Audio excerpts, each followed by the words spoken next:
Hello बच्चों।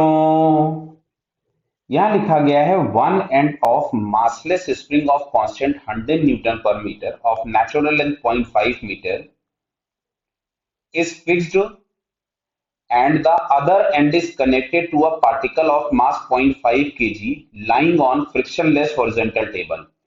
Frictionless horizontal table दे दिया, that means mg और normal balanced हो गए. The spring remains horizontal. If the mass is made to rotate with angular velocity 2 radian per second, find elongation in the spring. तो समझो बात को पहले. यहाँ पे सबसे पहले ये दिया गया कि स्प्रिंग का एक एंड यहाँ फिक्स है और ये पार्टिकल यहाँ कहीं पे है. क्लियर है. इसकी जो लेंथ दी गई है एल, वो दी गई है 0.5 मीटर. क्लियर. अभी ये इतनी ही है.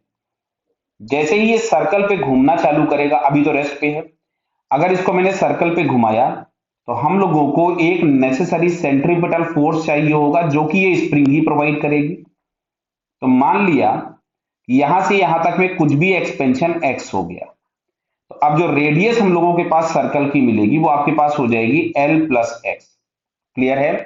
तो जो सेंटर की तरफ में फोर्स लगेगा वो तो k into x, elongation in the spring, और ये हम लोगों को प्रोवाइड कराएगा M R omega square centripetal force. के बराबर दिया था 100 इंटू एक्स, एम बराबर दिया है 0.5, और आर जो हम लोगों के पास है this one is L plus x into omega square. Omega square मतलब 2 का स्क्वायर हो गया 4. क्लियर है. तो यहां से आपके पास मिलता है 100x इज इक्वल्स टू, इन दोनों को मल्टीप्लाई कर देंगे तो ये हो गया 2 इंटू 0.5 प्लस एक्स. इसको अगर हम मल्टीप्लाई कर दें तो ये हमारे पास आ रहा है, कितना हो गया ये 1 plus 2x is equals to 100x. तो यहां से आ रहा है 98x इज इक्वल्स टू 1.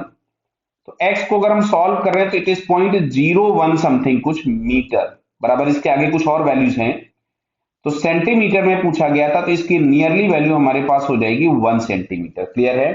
तो जो भी इलोंगेशन इन द स्प्रिंग पूछा गया था it is nearly 1 centimetre. 1 centimetre से थोड़ा सा बड़ा होगा, बट अगर इंटीजर टाइप आंसर पूछा गया तो नियरेस्ट इंटीजर 1 सेंटीमीटर लगा देंगे. क्लियर बेटा. ओके. All the best.